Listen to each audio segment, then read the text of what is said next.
Pocas personas se dan cuenta de esto, pero la mayoría no pierde la fe por rebeldía.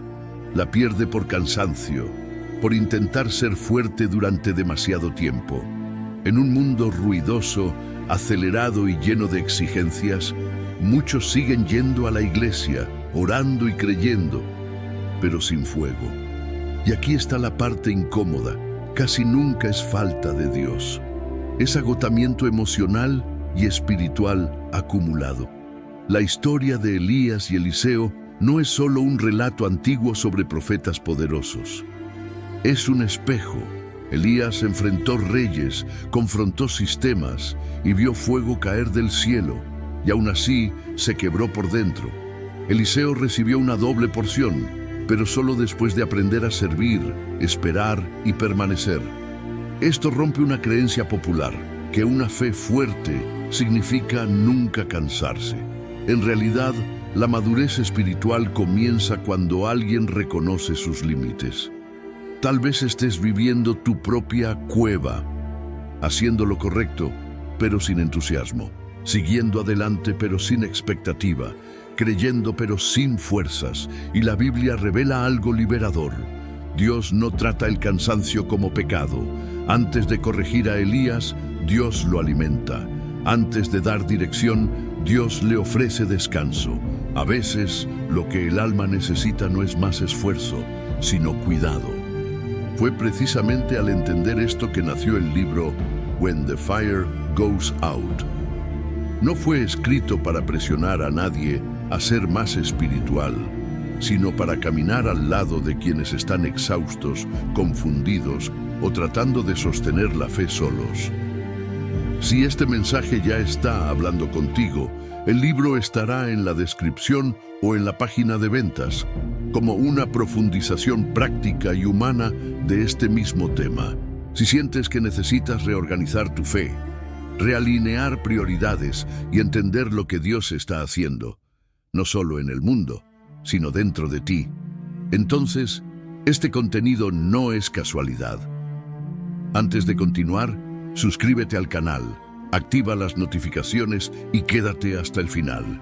Esta historia puede cambiar completamente la forma en que ves el propósito, la fuerza espiritual y el próximo paso de tu camino. Elías aparece en la historia bíblica de forma casi abrupta, sin genealogía detallada, sin currículum religioso y sin anuncio previo.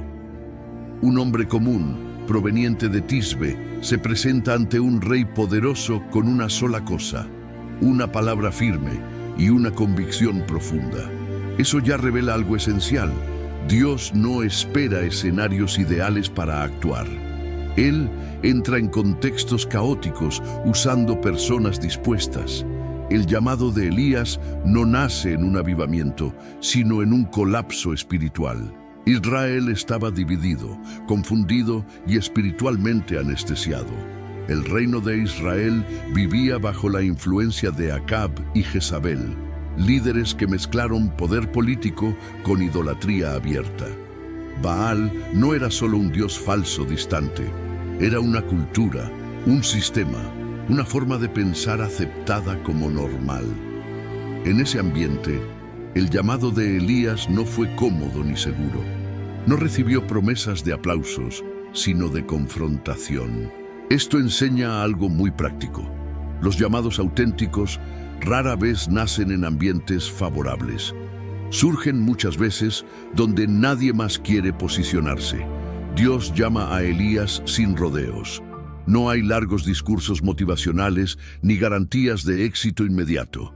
Solo hay dirección. Eso rompe la idea moderna de que la vocación siempre viene acompañada de claridad total. Elías no tenía un plan a 5 años, tenía una misión para ese día. Es igual en la vida real. Cuando alguien decide cambiar hábitos, restaurar su fe o asumir responsabilidad, casi nunca todo está resuelto. Se empieza con pasos simples, como separar 10 minutos diarios para leer la Biblia, comenzando por libros prácticos como Proverbios o Santiago. Un detalle interesante es que Elías no discute con Dios, no negocia condiciones, no pide señales adicionales, no se compara con otros profetas, simplemente obedece. Eso no significa ausencia de miedo, sino presencia de decisión. Hoy, muchas personas se paralizan, esperando sentirse seguras antes de actuar. Elías muestra lo contrario. La seguridad llega después de la obediencia. En la práctica, esto se traduce en orar de manera sencilla y constante, sin discursos largos, pero con sinceridad diaria.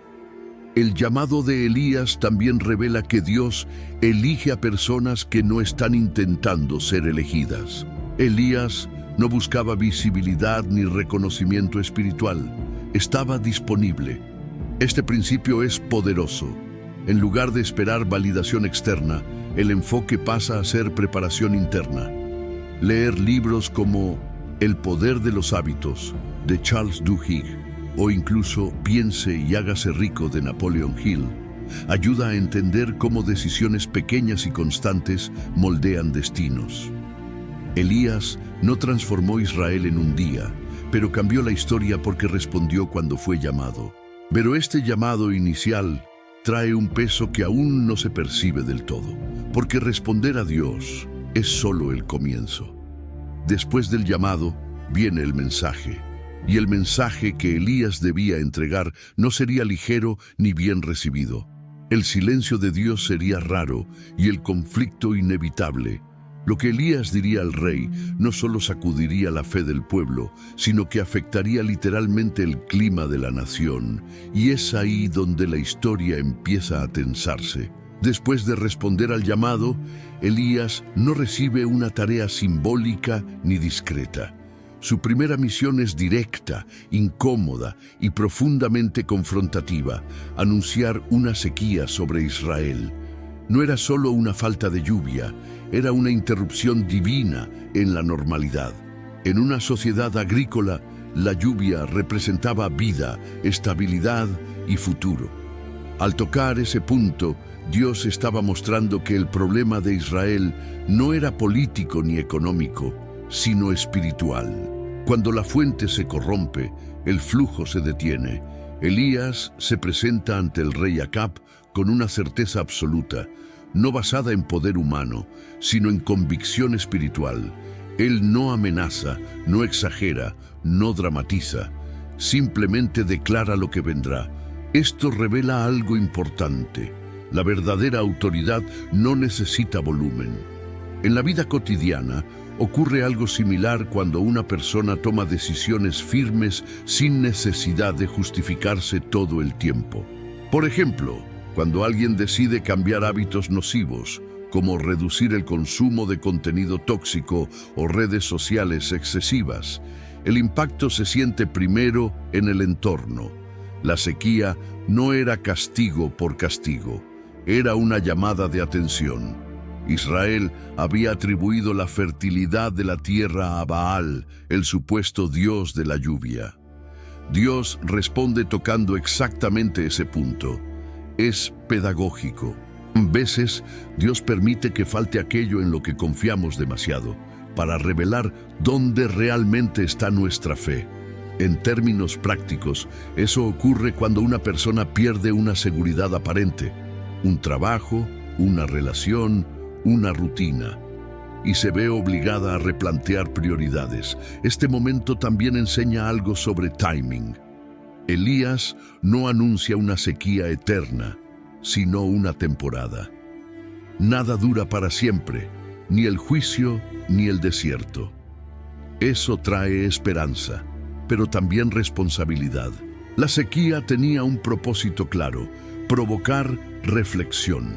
Hoy, muchos evitan cualquier incomodidad, pero el crecimiento casi siempre pasa por momentos de escasez emocional o espiritual.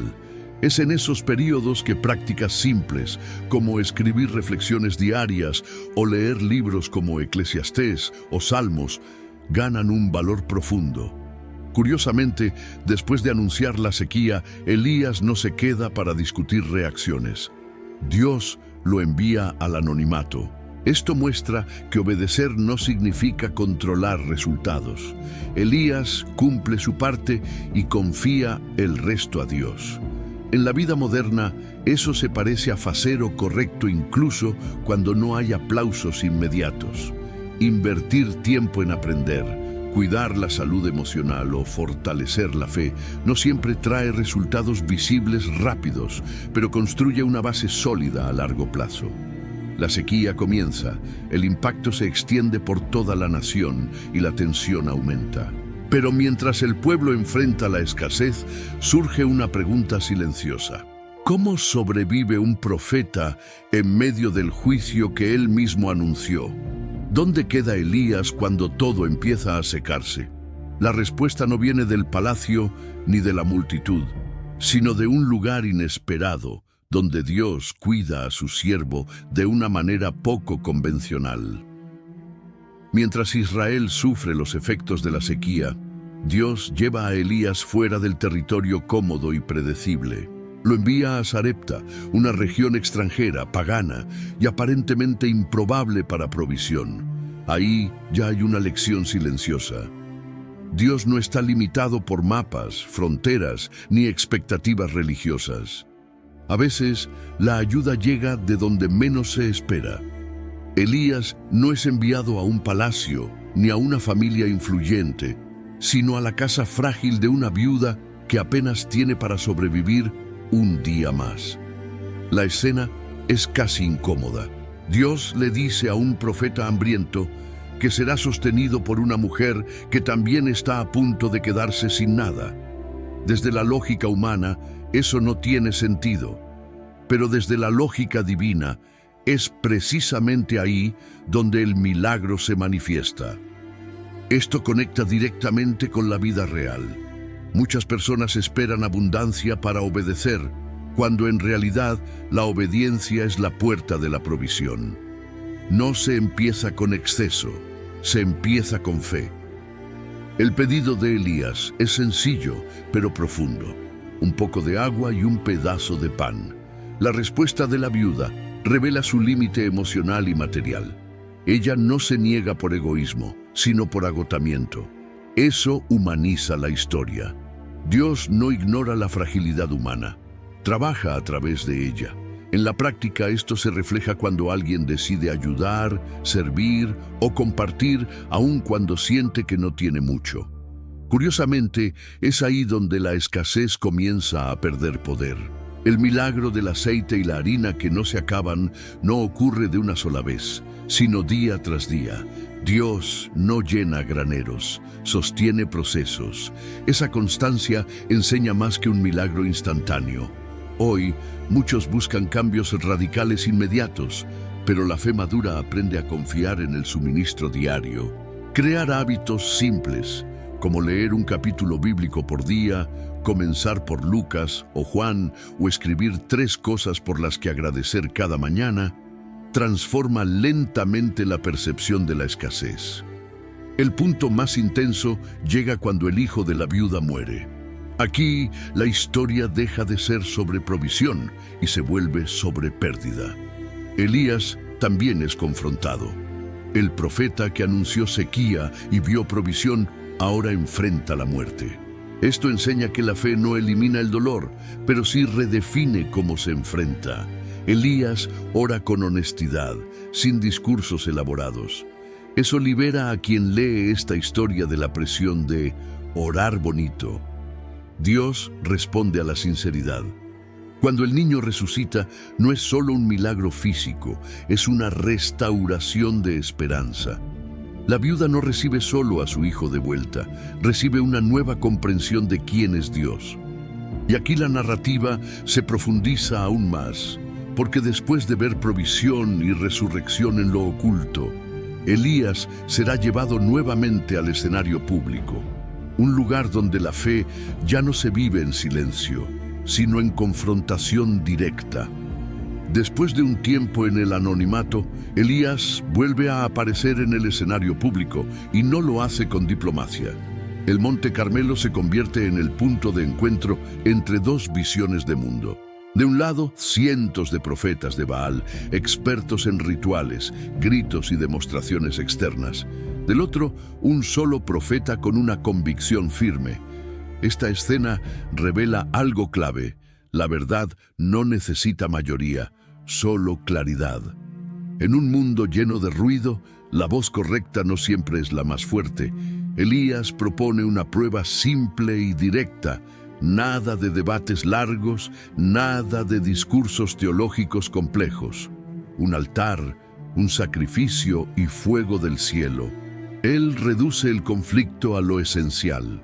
Eso es sabiduría estratégica. En la vida cotidiana, hacer lo mismo evita desgaste innecesario. Cuando alguien decide vivir con principios claros, honestidad, disciplina, coherencia, no necesita justificar cada paso. Los resultados terminan hablando por sí solos. Los profetas de Baal comienzan su espectáculo. Gritan, danzan, se hieren, repiten fórmulas vacías durante horas. Elías observa con una ironía casi pedagógica. No es burla sin propósito, es una exposición del vacío.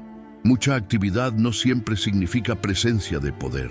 Hoy ocurre algo similar cuando se confunde espiritualidad con apariencia. Asistir a eventos, consumir contenido motivacional o repetir frases inspiradoras no reemplaza una relación real con Dios. Cuando llega el turno de Elías, él hace algo inesperado, empapa el altar con agua. En plena sequía, esto parece absurdo. Pero Elías no busca probabilidades favorables, busca eliminar dudas. Quiere que quede claro que, si el fuego cae, no habrá explicaciones alternativas. En la práctica, esto enseña a actuar con transparencia radical.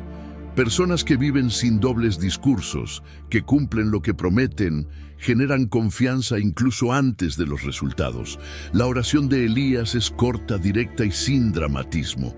No intenta impresionar a la multitud, solo alinearse con Dios. Y el fuego desciende, no lentamente, no parcialmente, consume todo. El impacto no es solo visual, es interno. El pueblo entiende algo que había olvidado. El poder no está en el método, sino en la fuente. Para muchos hoy, esta escena confronta la tendencia a buscar fórmulas rápidas en lugar de carácter sólido. El Monte Carmelo no marca el final del conflicto, sino un pico emocional. Porque grandes victorias externas no siempre eliminan batallas internas. Aunque Dios se manifestó con poder, el corazón de Elías todavía cargaría un peso silencioso. Y cuando la euforia se disipa, aparece una reacción inesperada, una amenaza que lo empujará no hacia la cima, sino hacia el desierto. Después del fuego en el Monte Carmelo, cualquiera esperaría un descanso merecido o un reconocimiento público. Pero la realidad es otra. Jezabel no se arrepiente, amenaza, y esa amenaza tiene un efecto inmediato en Elías. El mismo hombre que enfrentó a cientos de profetas ahora corre por su vida. Esto rompe una expectativa común. Las grandes victorias no inmunizan contra el desgaste emocional. A veces, justo después de un pico espiritual, llega el valle. Elías huye al desierto, un lugar de silencio, calor y vulnerabilidad. No huye por falta de fe, sino por agotamiento. Aquí la Biblia se vuelve profundamente humana. El profeta no es una máquina espiritual, es una persona cansada. Muchos hoy se identifican con este momento. Personas responsables, comprometidas, que hicieron lo correcto. Y aún así, se sienten vacías. El desierto no siempre es castigo. Muchas veces es consecuencia del exceso de carga. En el desierto, Elías pide morir, no por dramatismo, sino por saturación. Esto nos enseña algo crucial. Expresar cansancio no es fracaso espiritual. Ignorarlo, sí. En la vida práctica, este momento invita a revisar ritmos. Dormir mejor, reducir compromisos innecesarios, establecer límites claros Incluso acciones simples como caminar sin el teléfono, leer algo restaurador, salmos por ejemplo, o escribir lo que se siente, pueden prevenir colapsos mayores. La respuesta de Dios es sorprendente. No reprende, no corrige, no da sermones. Dios cuida. Un ángel trae comida y descanso. Antes de cualquier dirección hay reposo. Este patrón revela una verdad olvidada. Dios no trata el agotamiento como pecado. Muchas personas tentan orar más cuando en realidad necesitan dormir mejor. Espiritualidad madura reconoce que cuerpo, mente y alma están conectados. Después de comer y descansar, Elías sigue caminando, aún sin respuestas completas. Dios no le explica todo de inmediato, solo lo fortalece para el siguiente tramo.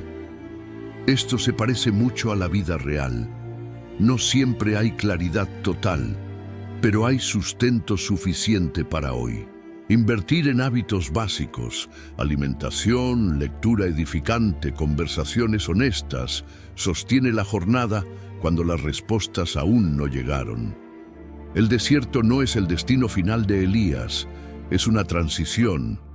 Allí, lejos del ruido, algo profundo comienza a cambiar, porque después de aprender a descansar, Elías aprenderá a escuchar, y lo que escuchará no vendrá en forma de fuego ni terremoto, sino de una manera mucho más sutil.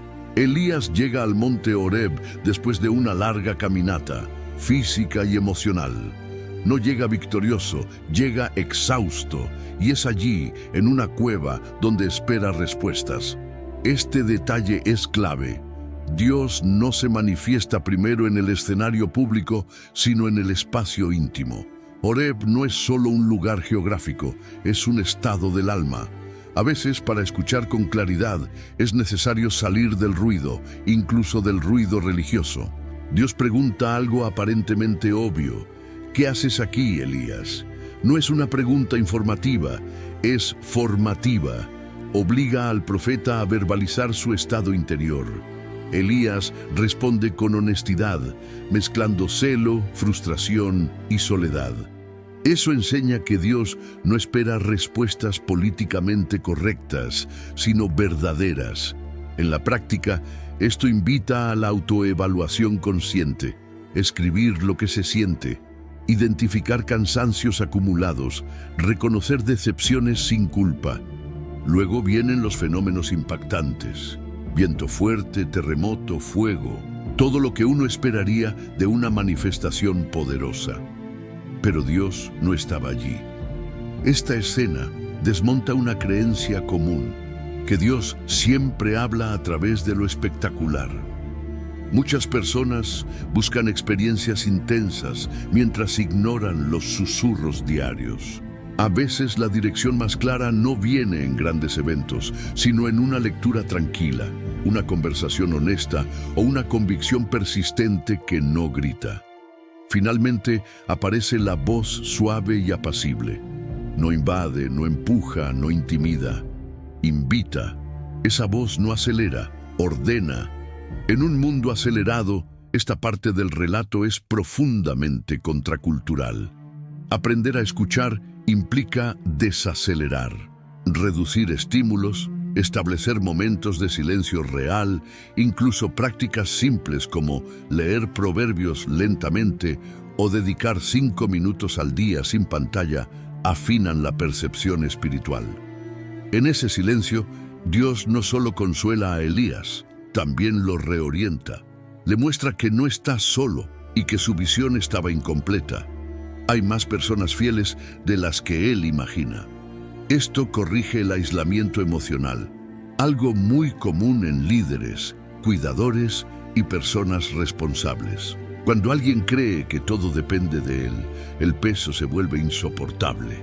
Dios redistribuye la carga mostrando perspectiva, y es justamente después de este encuentro silencioso que surge una nueva instrucción.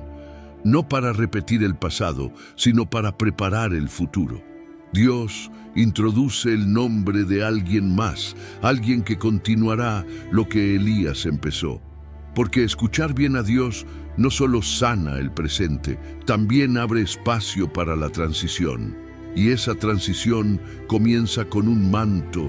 Después del silencio de Horeb, la historia da un giro sutil pero decisivo.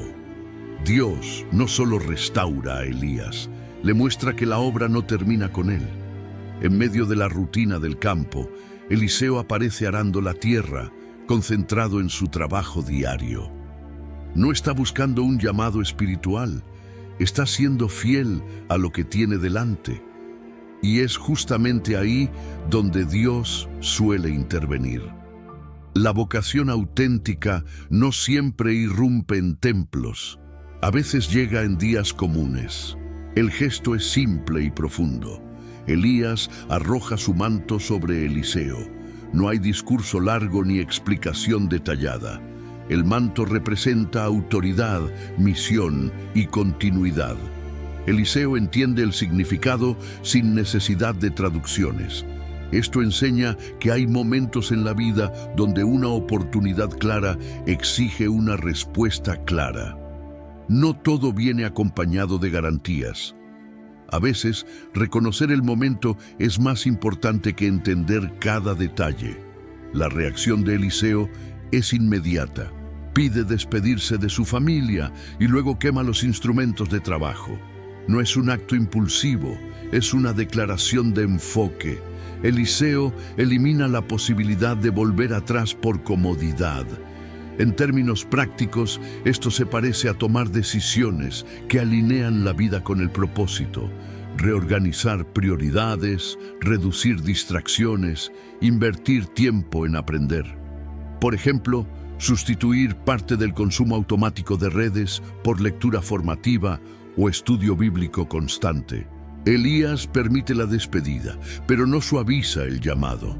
No promete prestigio ni facilidad. Eliseo no es invitado a un cargo, es invitado a un proceso. Caminará, observará y servirá antes de liderar. Esto rompe la mentalidad de resultados inmediatos. En la vida real, crecimiento sólido exige etapas invisibles. Aprender, errar, ajustar. Leer libros como Los 7 hábitos de la gente altamente efectiva ayuda a comprender cómo el carácter se forma antes del impacto. El llamado de Eliseo también muestra algo importante sobre mentoría. Elías no busca un reemplazo idéntico, sino un continuador fiel. No se trata de copiar estilo, sino de heredar esencia.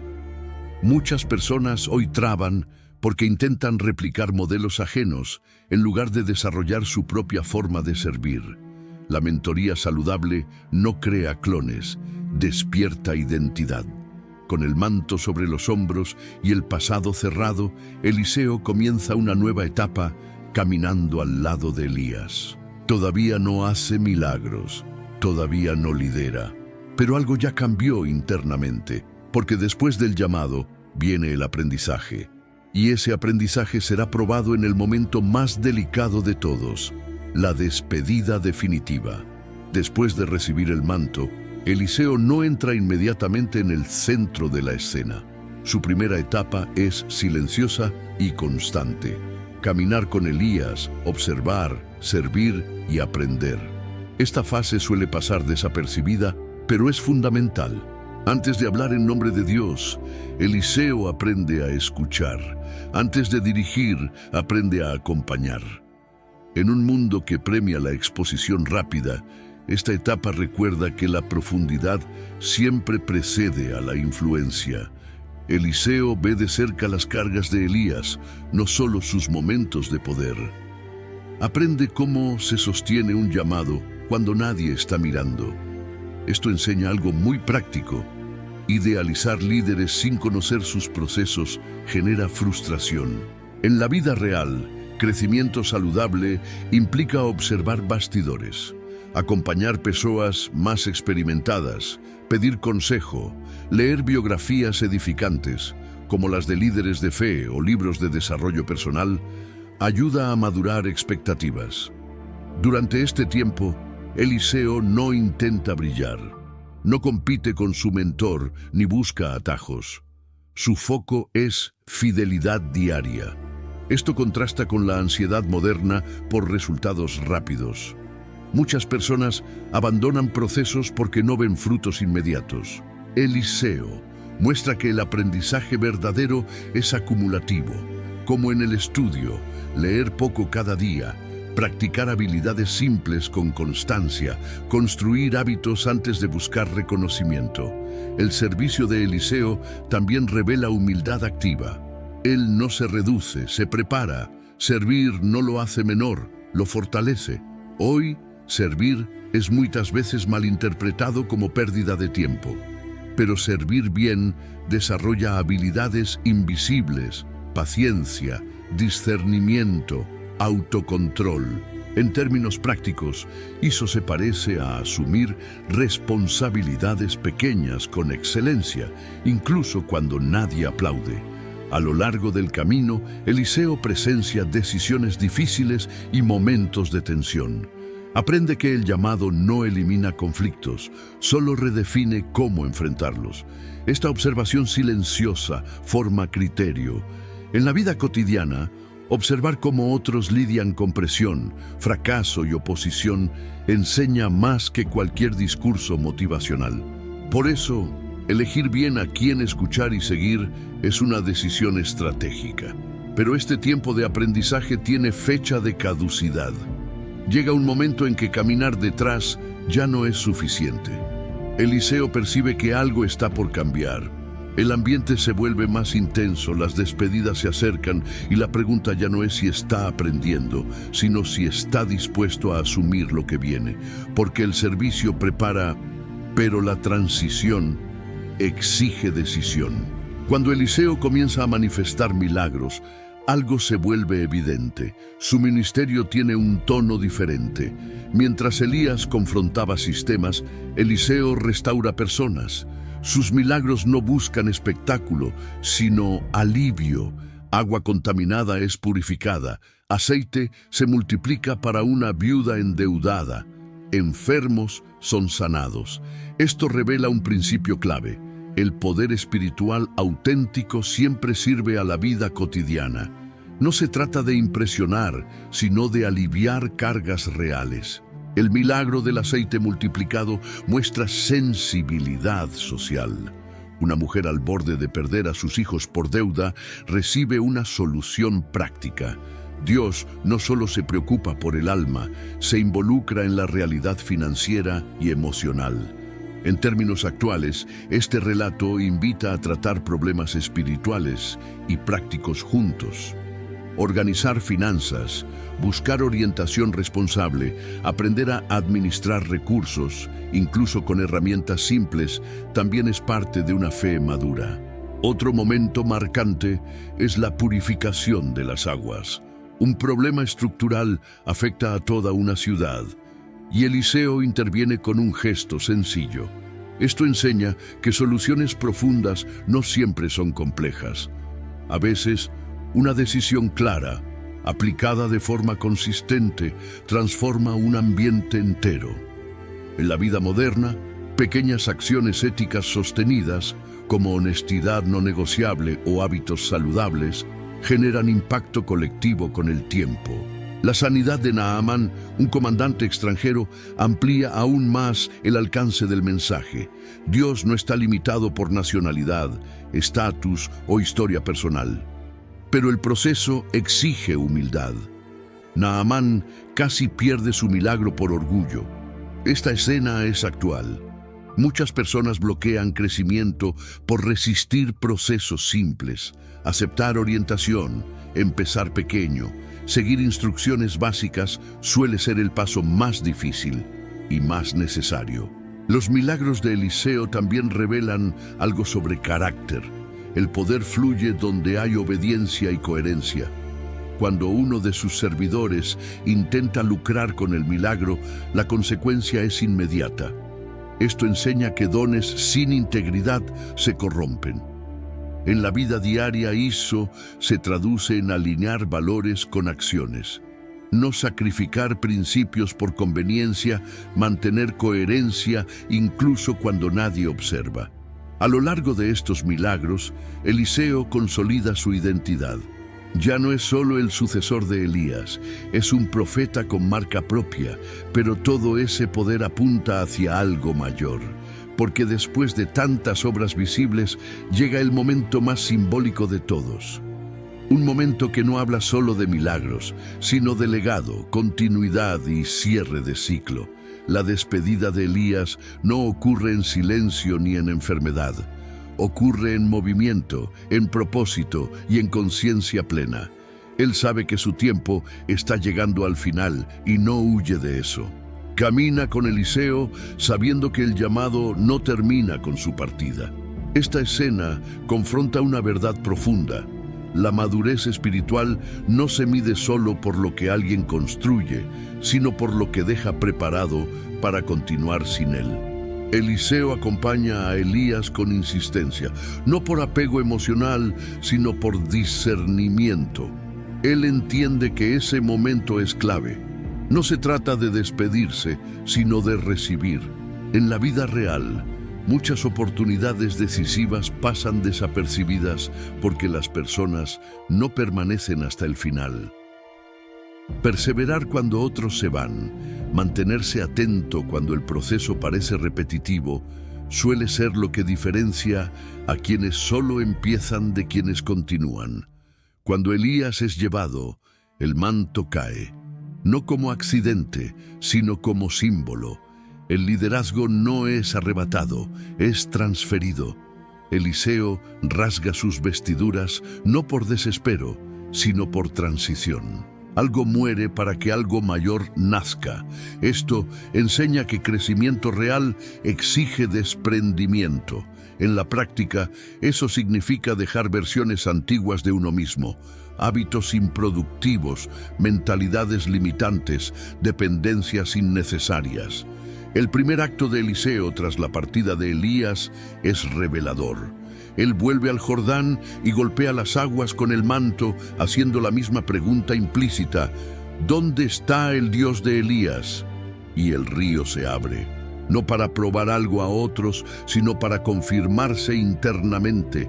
Cada persona que asume responsabilidad precisa de ese momento íntimo de validación, no externa, sino interior. El legado profético se confirma no por repetición mecánica, sino por continuidad viva. Eliseo no copia a Elías, avanza a partir de él. Eso redefine éxito. Su impacto no anula el anterior, lo expande. En la vida cotidiana, eso se refleja cuando alguien honra sus referencias sin vivir preso a ellas. Aprender, adaptar y avanzar es señal de maturidad, no de rebeldía. Y así, la historia de Elías y Eliseo deja claro que Dios no depende de una sola voz para cumplir su propósito. Él trabaja por generaciones, procesos y relevos.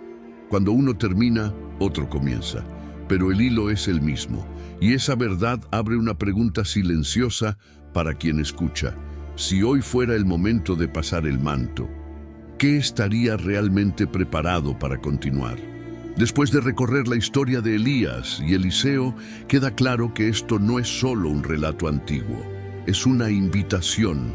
Elías nos muestra que incluso los más fuertes se cansan. Eliseo nos enseña que nadie recibe autoridad sin antes aprender a servir. Ambos revelan que Dios no busca perfección, sino disposición. La verdadera pregunta ya no es qué hizo Dios con ellos, sino qué quiere hacer contigo a partir de lo que ahora entiendes. Piensa con honestidad. ¿En qué área de tu vida estás funcionando sin fuego? ¿Dónde has seguido avanzando solo por responsabilidad, pero sin convicción? Tal vez estás esperando un gran milagro externo, cuando Dios está trabajando silenciosamente en tu interior. A veces el cambio no comienza con un acto espectacular, sino con una decisión sencilla: descansar, reorganizar prioridades y volver a escuchar. Este conocimiento no fue dado para impresionar, sino para transformar. No sirve entender procesos espirituales si todo sigue igual. ¿Qué hábito necesitas revisar? ¿Qué ritmo necesitas disminuir? ¿Qué distracción necesitas soltar? Aplicar lo aprendido hoy puede evitar que el cansancio de mañana se convierta en abandono. La fe madura no vive de picos emocionales, vive de coherencia diaria.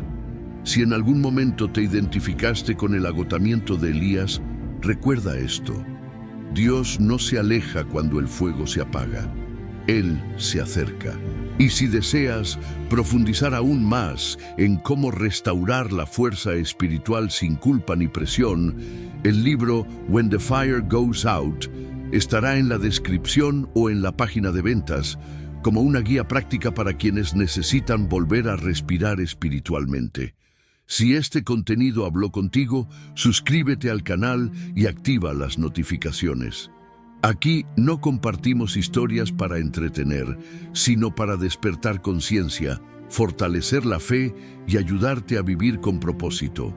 Y ahora dime en los comentarios, ¿qué parte de esta historia más te confrontó hoy y qué decisión concreta vas a tomar a partir de ahora?